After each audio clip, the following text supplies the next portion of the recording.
berdoa di dalam hati. Mulai.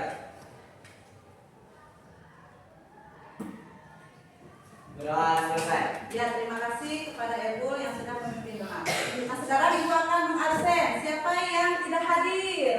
Ya. Rian, kenapa Rian? Ya, kita doakan semoga Rian cepat sembuh ya. Sudah berapa hari sakitnya? Ya, mudah-mudahan cepat sembuh Rian. Nah, pertemuan kali ini kita akan mempelajari tentang berpikir komputer. Sekarang sebelum ke materi, mari kita menyanyikan lagu Garuda Pancasila untuk rasa nasionalisme kita. Semuanya berdiri dulu.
Kalian bisa menyimak video yang akan Ibu tampilkan. Nanti kesimpulannya seperti apa. Jadi kalian harus menonton dengan nanti memahaminya ya. AI bisa bantu kamu belajar lebih cepat dan seru. Mesin jadi awet, biaya perawatan pun hemat. Obat baru lebih cepat ditemukan, hidup pun tertolong. Pengiriman lancar, barang sampai tepat waktu.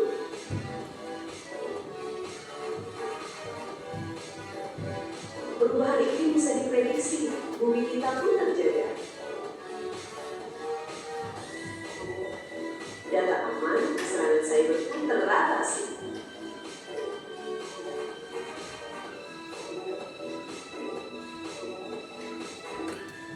Ide kreatif makin banyak, seni pun berkembang. Ya. Dari video tersebut, apa yang bisa disimpulkan? Apakah kalian pernah menjadi mudah dalam pembelajaran menggunakan AI apa? Jadi kemudian ada lagi Google Assistant. Itu adalah salah satu contoh dari kecerdasan artifisial atau AI. Nah, materi sebelumnya yaitu tentang AI. Ibu ulangi kembali ya, biar kalian ingat lagi. AI atau artificial intelligence atau kecerdasan adalah kemampuan mesin untuk meniru kecerdasan manusia, yakni seperti berpikir, belajar, memecahkan masalah, dan membuat keputusan. Contohnya seperti tadi kalian jawab. Apa contohnya? Menggunakan Google Assistant. Kemudian chatbot itu contohnya ChatGPT atau Gemini. Nah, sekarang tujuan pembelajaran untuk hari ini yaitu yang pertama memahami konsep berpikir komputasional, yang kedua mengidentifikasi dan memberi contoh jenis-jenis berpikir komputasional, dan yang ketiga mengaitkan coding dan AI dengan aktivitas sehari-hari. Pengertian berpikir komputasional yaitu bisa dibaca bersama? Ya, silakan. Proses berpikir yang melibatkan pemecahan masalah secara sistematis dengan cara yang dapat dipahami dan dijalankan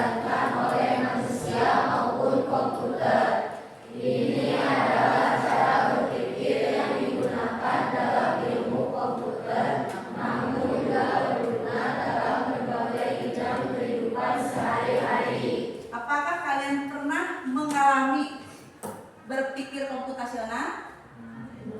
Pernah, tapi nanti Ibu jelaskan lagi ya. Kita pernah, tapi belum tahu ini termasuk ke dalam berpikir komputasional apa.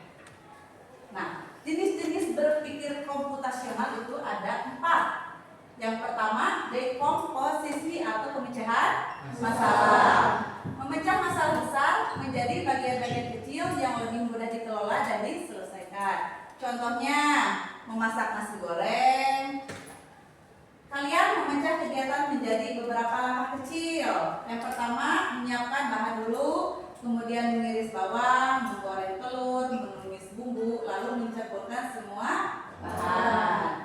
Yang contoh kedua, mempersiapkan perjalanan, yaitu kalian memecahnya menjadi mengopak barang, memesan tiket, merencanakan rute, dan menyiapkan bekal. Yang kedua, pengenalan pola, mengidentifikasi kemiripan atau pola dalam data atau masalah untuk menyederhanakan proses penyelesaian. Contohnya, Rizka bisa dibaca? Contohnya apa?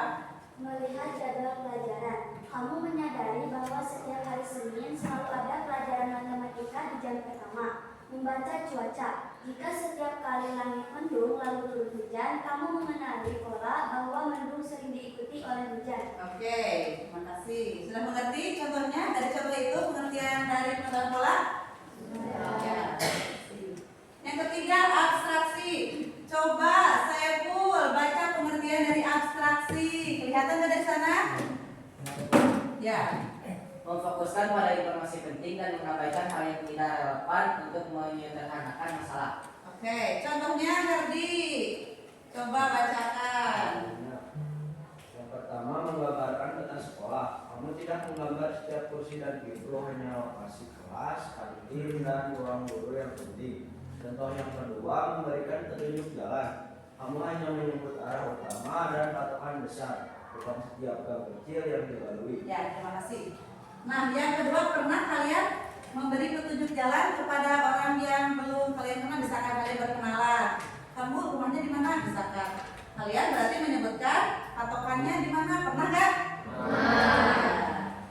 Yang terakhir adalah algoritma. Nah, di algoritma ini sangat atau sering kita lakukan. Pengertian dari algoritma ini adalah membuat urutan langkah-langkah logis untuk menyelesaikan masalah. Contohnya, siapa yang mau membaca? Nanti ada? Kelihatan dari sana? Ya, silakan contohnya. Yang pertama, menyikat gigi. Langkah-langkah seperti ambil sikat gigi, beri pasta gigi, sikat gigi selama 2 menit, lalu berkumur. Yang kedua, menyalakan laptop. Tekan tombol power, tunggu loading, masukkan password, klik ikon aplikasi yang dibutuhkan. Oke, terima kasih Nanti dan anak-anak yang sudah membacakan tadi slide-nya. Kalian dari keempat itu sudah mengerti tadi ada pengertian dan contoh-contoh? Ya. Kemudian, nah di sini coding dasar dan AI secara sederhana. Gambar yang atas, nah ini gambar apa?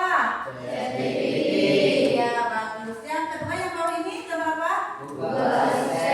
Ya, dari kedua gambar ini, ChatGPT dan Google Assistant, mana yang sering kalian gunakan? Untuk apa digunakannya? Untuk belajar. Oke. Ada lagi selain belajar? Misalkan hobi kalian apa? Langsung di ChatGPT mencari apa? Itu pernah nggak? Nah, cara memasukkan prompt itu suruhan ya kepada ChatGPT harus seperti apa? Berikan instruksi atau pertanyaan secara jelas, spesifik dan terstruktur. Misalkan, contoh prompt yang baik, buatkan langkah-langkah membuat bolu ketan. Misalkan ada ibu kan ibu-ibunya sama ada bolu, kumaha carana, ibu mah biasa. Jadi pakai ChatGPT harus seperti apa? Membuat bolu ketan dengan cara dibakar. Untuk prompt yang kurang jelas, misalkan tolong bantu dong. Bantu apa kalau ChatGPT-nya? Jadi kita sekarang praktek ya, menuliskan prompt yang jelas di ChatGPT. Sini, ya tuliskan apa? Atau mau yang seperti tadi? tadi atau mau yang lain? Sebentar aja. Langkah, buatkanlah ya. Buatkanlah langkah pembuatan pulpen dengan cara diangkat. Itu adalah promnya. Sekarang kita ingin tahu bagaimana atau apa ChatGPT menjawab. Nah, sudah ada, kita ke bawah. Nah, dari mulai bahan-bahan sudah dituliskan, langkah-langkahnya seperti apa, sudah sangat jelas. Nah, di sini juga suka ada tips tambahan. Kemudian, nah ini juga jika kamu ingin dalam bentuk poster, nanti kalian tinggal ketik ya, mau bentuk poster, infografis atau videonya, kalian ketik lagi ya, nanti muncul lagi seluruhannya atau nanti ada sebuah gambar. Sudah dimengerti? Jadi yang dibutuhkan sekarang harus ada HP. Silahkan keluarkan HP-nya dulu. Keluarkan HP-nya dulu. Dah? Oke. Kita ke materi selanjutnya. Nah, kalau sudah mengerti dari tadi memaparkan materinya, jenis-jenis berpikir komputasional itu, kemudian tadi cara memasukkan prompt ke ChatGPT, sekarang itu akan membagikan lembar kerja peserta didik buat kalian. Membagikan ya. Tolong sebelah sana ya. Begini. Silahkan. Ibu akan menjelaskan dulu bagaimana cara untuk mengerjakan lembar kerja peserta didik ini ya. Nanti kalian tuliskan nama itu nama kelompok, anggota kelompok kalian siapa saja. Kemudian kelas berapa. Selanjutnya di tugas 1. Tugas 1 itu mengeksplorasi jenis-jenis berpikir komputasional. Kalian sekarang coba buka di HP-nya, tuliskan ChatGPT. Silakan. Mana yang bawa HP-nya? Ya, silakan diketikkan, atau dari satu kelompok ada 2 HP, silakan dipakai. Karena nanti ada 2 pertanyaan. Sudah dibuka? ChatGPT-nya sudah? Ya. Sudah di ChatGPT? Sudah ada? Ya. Nanti kalian jawab. Untuk pertanyaan pertama, apa pertanyaannya? Sebutkan. Baca yang tugas 1.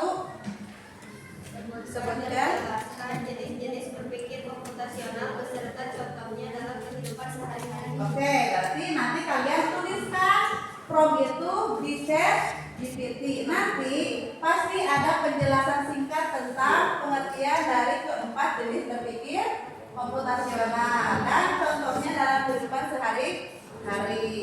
Kemudian tugas yang kedua, silakan baca oleh kelompok 5. Apa pertanyaannya? Tugas yang kedua.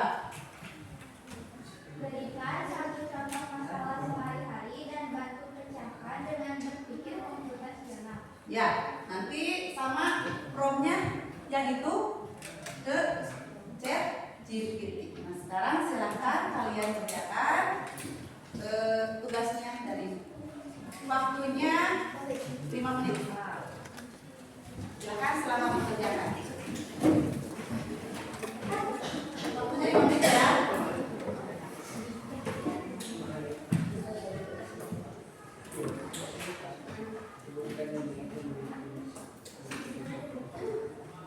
Ini siapa yang kebagian mencarinya?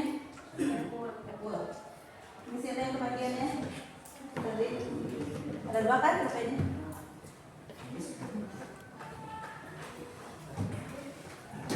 Ini yang kebagian siapa? Coba. Tadi kan formnya udah jelas ya. Tinggal kita cek.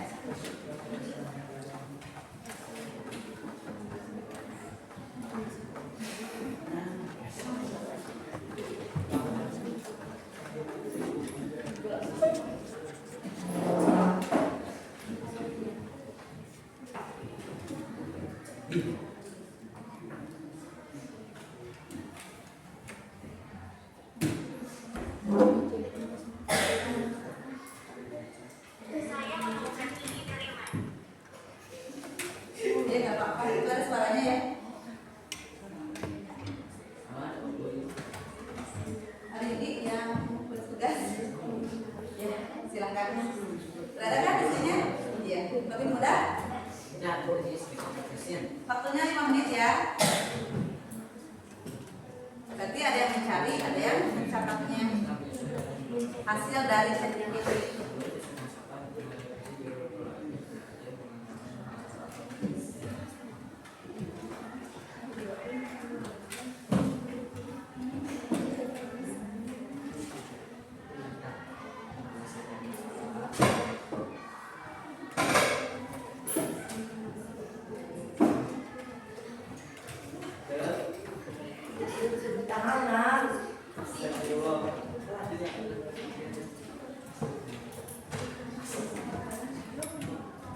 Udah ketemu belum? Ya.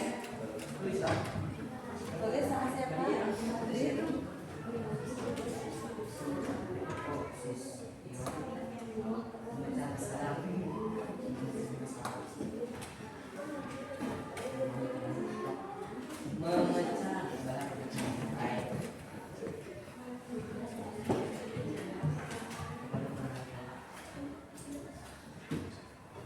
Nah, kan aku udah ya.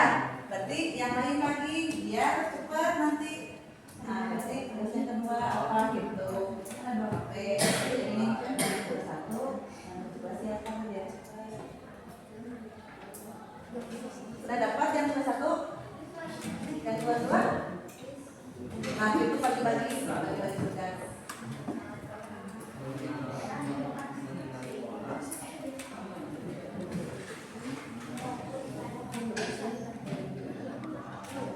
Tugas satu siapa tadi?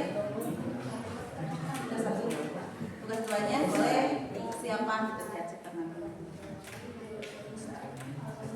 Kalau sudah ada jawabannya dipahaminya, bisa saling ini. Kemudian kita jawabannya.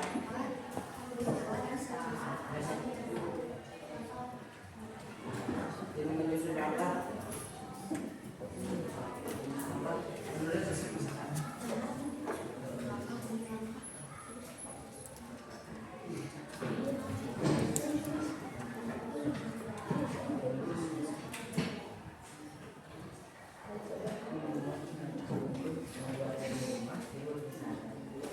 Sudah mulai tugas dulu.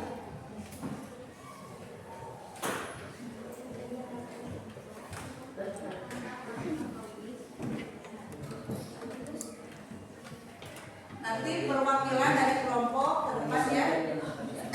Atau mau semua? Perwakilan nanti semua ke depannya. Perwakilan berarti sudah mempercayakan wakilnya. Berarti yang belum menulis berarti ke depan gitu.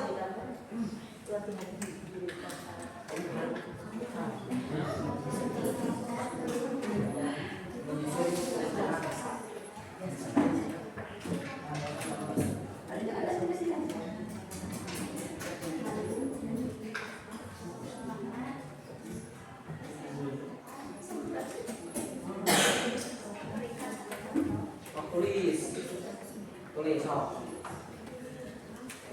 Sudah? Tugas kedua? Eko sudah selesai tugasnya? Siap, berarti tinggal satu tugas lagi. Waktunya 2 menit lagi.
Silakan Rizka sama temannya mempresentasikan hasil dari tugas KPPD.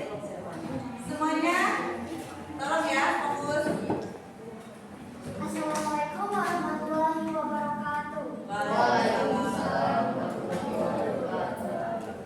Saya dari kelompok 3 akan mempresentasikan hasil kerja kelompok kami. Tugas 1. Eksplorasi jenis-jenis berpikir komputasional.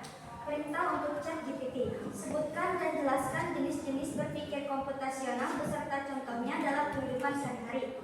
Tuliskan hasil yang kamu dapat dari ChatGPT ke dalam tabel berikut. Jenis berpikir komputasional 1. Dekomposisi. Penjelasan singkat. Memecah masalah besar dari bagian kecil. Contoh dalam kehidupan sehari-hari. Membagi tugas bersih-bersih rumah per ruangan. 2. Pengenalan pola. Mengenali pola atau kesamaan. Contohnya menyadari pola jam buka toko yang sama setiap hari. 3. Abstraksi. Penjelasan memfokuskan hal penting. Contoh dalam kehidupan sehari-hari, membuat daftar belanja tanpa detail harga. 4. Algoritma. Penjelasan singkat membuat langkah-langkah untuk menyelesaikan masalah. Contoh dalam kehidupan sehari-hari, membuat resep masakan langkah demi langkah. Tugas 2, yaitu diskusi masalah sehari-hari dengan ChatGPT. Perintah untuk ChatGPT. Berikan satu contoh masalah sehari-hari dan pecahkan dengan berpikir komputasional. Tuliskan masalah yang diberikan ChatGPT dan penjelasan pemecahannya. 1. Masalah sehari-hari, yaitu kamu terlambat bangun dan ingin cepat siap-siap berangkat ke sekolah. 2. Jenis berpikir komputasional yang digunakan yaitu algoritma. 3. Langkah-langkah penyelesaian atau perancangan algoritma. Bangun dan mandi cepat. Ganti pakaian, sarapan, makan siap saji, dan siapkan tas dan berangkat. Sekian presentasi dari kelompok kami. Mohon maaf apabila ada kekurangan. Wassalamualaikum warahmatullahi wabarakatuh. Waalaikumsalam warahmatullahi wabarakatuh. Terima kasih kepada Rizka. Tepuk tangan. Oke. Perwakilan dari kelompok 3 dalam pembelajaran kali ini cukup ya? Semuanya sama tidak jawabannya? Oke, sama ya. Karena formnya sudah jelas, itu sudah ditentukan tadi di LKPD. Kemudian kita refleksi dari pembelajaran hari ini. Yang pertama, apa jenis berpikir komputasional yang paling sering kamu gunakan sehari-hari? ChatGPT. Kalau dari keempat jenis berpikir komputasional pakai apa? Yang dari komposisi, apalagi? Abstraksi, kemudian algoritma dan pengenalan pola. Kalian menggunakan jenis berpikir komputasional apa? Algoritma. Seperti tadi kan dari kelompok Rizka, contohnya apa tadi? Kesiangan atau apa? Kesiangan. Nah, tadi ada solusinya ya. Dengan cara algoritma seperti apa? Sudah dijelaskan sama tadi kelompok Rizka. Yang kedua, apakah ChatGPT membantu memahami konsep lebih mudah? Ya, membantu kita memahami konsep lebih mudah dalam kehidupan sehari-hari. Misalkan kalian sebagai pelajar, berarti menggunakan ChatGPT untuk pembelajaran. Ya. Terima kasih anak-anak untuk pembelajaran kali ini. Semoga ilmunya bermanfaat. Kita semua diberikan kesehatan. Ya. Jangan lupa 7 kebiasaan anak Indonesia hebat. Ya. Jangan lupa kita terapkan sehari-hari. Kemudian untuk pembelajaran minggu depan yaitu tentang generatif AI. Terima kasih untuk hari ini. Assalamualaikum warahmatullahi wabarakatuh.